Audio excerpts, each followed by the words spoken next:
Hi hello welcome back to my channel. இன்றைக்கி நம்ம சேனலில் என்ன வீடியோ பார்க்க போகிறோம் அப்படின்னா, டியூரிங் பிரெக்னன்சி டைமில் வந்து நாய் கடிச்சிருச்சு, அதாவது நீங்கள் மாசமாக இருக்கும்போது நாய் கடிச்சிருச்சு அப்படின்னா ஊசி போடலாமா போடக்கூடாதா அப்படிங்கிற விஷயத்தை தான் நான் இந்த வீடியோவில் சொல்லியிருக்கேன்.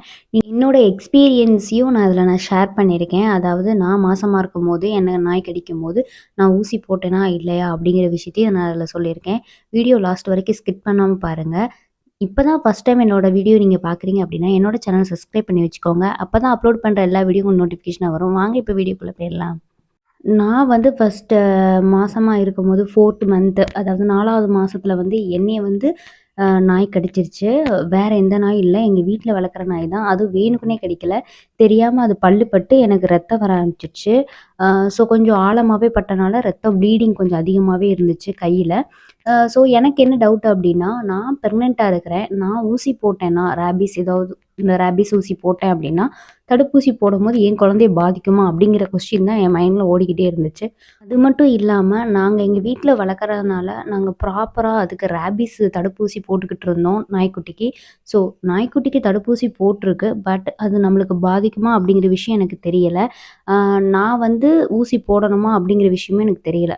ஸோ ஃபர்ஸ்ட்டு நான் என்ன பண்ணேன் அப்படின்னா, நெறைய வீடியோஸு யூடியூப்ல வந்து சர்ச் பண்ண ஆரம்பிச்சேன். நெறையா பார்க்க ஆரம்பிக்கும்போது, அவங்க மெயினா ஃபர்ஸ்ட்டு என்ன சொன்னாங்கன்னா, அதாவது உங்கள நாய் கடிச்சிருச்சு. அந்த இடத்துல வந்து நீங்க ரன்னிங் வாட்டர், அதாவது டேப் வாட்டர ஓப்பன் பண்ணி, நல்லா ஸ்பீடா ஓப்பன் பண்ணி, நீங்க ஒரு 10 நிமிஷம் நீங்க வந்து நல்லா சோப்பு வச்சு கழுவணும் அப்டின்னாங்க. நம்ம சாதாரணமா நம்ம வந்து குளிக்கிற சோப்பு வச்சு நீங்க கழுவாதீங்க. துணிக்கு அலசுற சோப்பு இருக்கும்ல, சல்ஃபெக்சல் அந்த மாரி ஏதாவது ஒரு சோப்பு வச்சு அலசணும் அப்டின்னு சொன்னாங்க. ஏன் அப்டின்னா, பிஹெச் லெவல் வந்து டிஃபரெண்ட்டா இருக்கும். நம்ம உடம்புக்கு போட்டு குளிக்கிறது வந்து, அந்த காரத்தன்மை வந்து கம்மியா இருக்கும். இதே நம்ம ட்ரெஸ்ஸுக்கு போடும்போது, நம்ம அழுக்கு போறதுக்காண்டி அந்த பிஹெச் லெவல் வந்து ஏத்திருப்பாங்க. அந்த இது வந்து ரொம்ப லெவல் அதிகமா இருக்கிறனால, அந்த சோப்ப வச்சு தான் அலசணும் அப்டி சொன்னாங்க. அதாவது துணிக்கு அலசுற சோப்பு வச்சு நம்ம ஒரு 10 நிமிஷம் ரன்னிங் டேப்ல வந்து வச்சு வாஷ் பண்ணிட்டே இருக்கணும் அப்டி சொன்னாங்க. அது எதுக்கு வாஷ் பண்ணணும் அப்டின்னா, நம்ம கையில வந்து அதோட உமிழ்நீர் வந்து பட்டுருக்கும். அந்த கையில கடிப்பட்டனால ப்ளீடிங் ஆயிட்டுருக்கனால, அது உமிழ்நீர் வந்து உள்ள போயிறக்கூடாது டக்குன்னு அப்டிங்காண்டி தான் ஒரு 10 நிமிஷம் கடிச்ச எந்த இடமா இருந்தாலும் பரவால்ல. ஒரு 10 நிமிஷம் வேகமா நீங்க டேப் வாட்டர்ல நீங்க கழுவிக்கிட்டே இருக்கணும். கழுவி முடிச்ச அடுத்த செகண்டே உங்களால முடிஞ்ச அளவுக்கு உங்களுக்கு பக்கத்துல இருக்க ஹாஸ்பிட்டல், அதாவது ஆரம்ப சுகாதார நிலையம், அப்படி இல்ல அப்டின்னா ஜிஹெச் இருக்கு அப்டின்னா, நீங்க உடனே போணும். கண்டிப்பா நீங்க மாசமா இருந்தாலும் சரி, மாசமா இல்லாட்டாலும் சரி, நாய் கடிச்சிருச்சு அப்டின்னா, கண்டிப்பா நீங்க இந்த ரேபீஸ் ஊசி கண்டிப்பா நீங்க எடுத்துக்கிட்டே ஆகணும். நீங்க போனீங்கன்னா, நீங்க டாக்டர்ட்ட சொல்லிருங்க. ஃபர்ஸ்ட்டே நான் மாசமா இருக்கிறேன் டாக்டர். இந்த மந்த் எனக்கு நடந்துகிட்டு இருக்கு. நான் ரேபீஸ் ஊசி போட்டுக்கலாமா? அப்படின்னு அவங்கள்ட்ட கேளுங்க. ஆனா கண்டிப்பா போடணுங்க. நீங்க கண்டிப்பா ஆனா நீங்க மாசமா இருக்கிற விஷயத்தையும் நீங்க அவங்கள்ட்ட சொல்லணும். ரேபீஸ் ஊசி போடுறனால உங்க குழந்தைக்கு வந்து எந்த பாதிப்பும் போகாம இருக்கிறதுக்கு இதுவே ரொம்ப சேஃபான விஷயம் இதுதான். உங்களுக்கு எந்த பாதிப்பும் வராது. உங்க வீட்ல நாய் வளர்க்குற நாய்க்கு ரேபீஸ் ஊசி நீங்க போட்டாலும், நீங்களும் ஊசி போட்டுக்கிறது ரொம்பவே நல்லது. சில பேர் சொல்லுவாங்க, "எனக்கு வீட்ல வளர்க்குற நாயெல்லாம் கடிக்கல. நான் சும்மா தெருவுல நடந்து போனேன். அப்ப வந்து ஒரு தெரு நாய் வந்து கடிச்சிருச்சு" அப்படின்னு சொல்லுவாங்க. அதுக்கு ஊசியே போட்டிருக்க மாட்டாங்க. அது ஒரு மாரி கண்ட மாரி இருந்திருக்கும். சாப்பிட்டுருக்காது. என்னென்ன சாப்பிட்டுச்சுன்னு தெரியாது. பட் அப்படி இருக்கிற நாய் கடிச்சாலும் ஊசி போடணுமா? அப்படின்னா, கண்டிப்பா போடணும். நான் வீட்ல வளர்க்குற நாய் ரேபீஸ் ஊசி போட்டு வளர்க்குற நாய் கடிச்சாலே நான் ஊசி போடணும்னு சொல்லும்போது, நீங்க மித்தபடி எந்த நாய் கடிச்சாலும் நீங்க கண்டிப்பா ஊசி போட்டே ஆகணும்.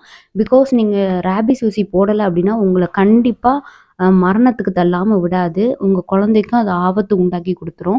இப்ப நீங்க நினைப்பீங்க, இப்ப நான் 3ஆம் மாசம் இருக்கேன். ஆனா என்ன ஒரு 6 மாசத்துக்கு முன்னாடி நாய் கடிச்சுச்சு. நான் ரேபீஸ் ஊசி போட்டுட்டேன். மறுபடியும் 6 மாசத்துக்கு அப்புறம் வந்து என்ன நாய் கடிச்சிருச்சு அப்டின்னா, நான் அகைன் ரேபீஸ் ஊசி போடணுமா? 6 மாசம் கழிச்சு ரேபீஸ் ஊசி போடணுமா? அப்டின்னு கேட்டா, கண்டிப்பா நீங்க 6 மாசம் கழிச்சு நீங்க ரேபீஸ் ஊசி போட்டுக்கணும். அது எப்படி போடுவாங்க அப்டின்னா, ரேபீஸ் ஊசி 3 டோஸா போடுவாங்க. அதாவது ஒரு அ நாய் கடிச்சு அன்னைக்கு போடுவாங்க. அதுக்கப்புறம் ஒரு 3 நாள் கழிச்சு, அப்புறம் ஒரு 5 நாள் கழிச்சு, அப்புறம் 7 நாள் கழிச்சு அந்த மாரி வர சொல்லுவாங்க. உங்கள்ட்ட அந்த டேட் குடுத்துருவாங்க. இந்த டேட்டுக்கு வந்து நீங்க அந்த டோசேஜ் வந்து நீங்க எடுத்துக்கிற மாரி இருக்கும். இப்போ வந்து நான் ஒரு நாள் வந்து போய் ஊசி போடுறத நான் மறந்துட்டேன் அப்டின்னா, நான் என்ன பண்ணணும் அப்டின்னு நீங்க கேட்பீங்க. அப்ப ஒரு 24 மணி நேரத்துக்குள்ள வந்து நீங்க அந்த ஊசிய வந்து போய் மறுபடியும் போட்டுக்கலாம். அது பிரச்சனை இல்ல. இப்ப வந்து 6 மாசத்துக்குள்ள தானே நீங்க இந்த மாரி சொன்னீங்க. இப்ப என்ன 3 மாசத்துக்குள்ளே நான் இப்ப தான் ஊசி போட்டுருக்கேன். அதுக்குள்ளேயே ஒரு 3 மாசத்துக்குள்ள நாய் கடிச்சிருச்சு, பல்லு பட்டுருச்சு, ரத்தம் வந்துருச்சு, இல்ல கீச்சிருச்சு. அப்படின்னாலும் நீங்க வந்து போய் நீங்க சொல்லிட்டு நீங்க ஊசி போடணும். ஆனா அவங்க டோசேஜ் வந்து குறைச்சுக்குருவாங்க. அதாவது இப்ப 3 ஊசி சொன்னேன்ல, அத வந்து அவங்க 2ஆ குறைச்சுக்குருவாங்க. ஸோ இந்த மாரி நெறைய இருக்குது. நீங்க ஊசி கண்டிப்பா போடணும். இந்த ஊசி வந்து மாசமா இருக்கவங்க மட்டும் தான் போடணுமான்னு கேட்டா கிடையாது. நீங்க அப்பதான் டெலிவரி ஆகி வந்திருக்கீங்க, இல்ல உங்களுக்கு சர்ஜரி பண்ணியிருக்காங்க, இல்ல நீங்க வந்து குழந்தைக்கு பால் ஊட்டுற நிலைமையில இருக்கிறீங்க, பெஸ்ட் ஃபீடிங் பண்ற உமனா இருக்கிறீங்க அப்படின்னாலும், இல்ல குழந்தைக்கே நாய் கடிச்சிருச்சு அப்படின்னாலும், நீங்க கண்டிப்பா ரேபீஸ் ஊசி போட்டுக்கலாம். குழந்தைக்கும் கண்டிப்பா நீங்க வந்து தடுப்பூசி போடலாம். இது வந்து இம்பார்ட்டன்ட். அதாவது இந்த ஊசி வந்து நீங்க போடல அப்படின்னா, கண்டிப்பா உங்களுக்கு மரணம் நிச்சயம். ஸோ, அதனால இந்த கட்டம் தான் மரணம் தான்னு தெரிஞ்சும் நீங்க இந்த மாரி வலிக்கும், குழந்தைக்கு வலிக்கும் அப்படின்னு சொல்லிட்டு நீங்க போகாம இருக்காதீங்க.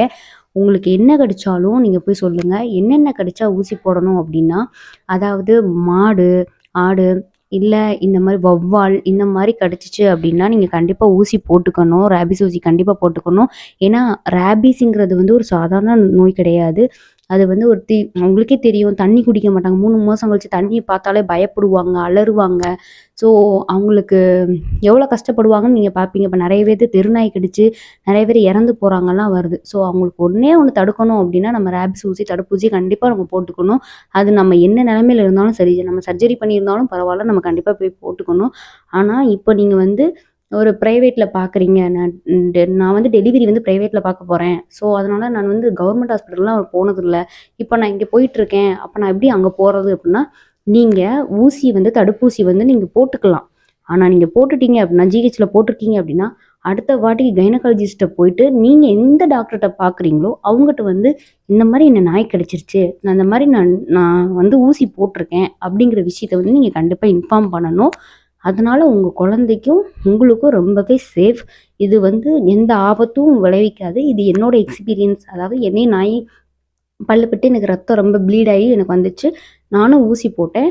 நான் ஊசி போட்டனால எனக்கு ஒண்ணும் ஆகல. இது என்னோட எக்ஸ்பீரியன்ஸ் சொல்றதோட, இது வந்து என்னோட சேஃப்டினஸ் இது வந்து எல்லாத்துக்கும் தெரியணும். ஏன்னா நான் வந்து என்னைய கடிக்கும்போது, எனக்கு யாருமே சொல்றதுக்கு இல்ல. யாருக்குமே தெரியல. அதாவது மித்த நேரம்னா ஊசி போடலாம்.